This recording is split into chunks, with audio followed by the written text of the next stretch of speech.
18 যে নির্বাচন, এই নির্বাচনের জন্য সারা দেশের মানুষ তার সাক্ষী, সারা জাতি সাক্ষী। সে 18 নির্বাচনটা সে কি করেছে, সারা পৃথিবী সকল মিডিয়া, সারা পৃথিবী সকল নির্বাচনে যারা এখানে অবজারভার হিসাবে এসে সবাই দেখেছে। কিন্তু আজকে সে নির্লজ্জভাবে আজকেও সে স্বীকার করছে না সে যে অপরাধ করেছে, যে অপরাধীর পরিমাণ এত বেশি হয়ে গেছে তার, সেই জন্য সে অপরাধী তার অপরাধ কখনো স্বীকার করতে চায় না।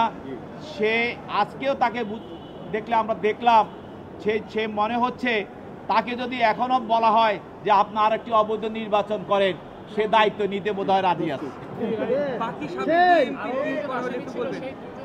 আরও দুইজন, একজন সংরক্ষিত আসনের মহিলা এমপি মিরপুরের, আরেকজন আপনার মুন্সিগঞ্জের অবৈধ এমপি, এই দুজনকেও বিজ্ঞ আদালতে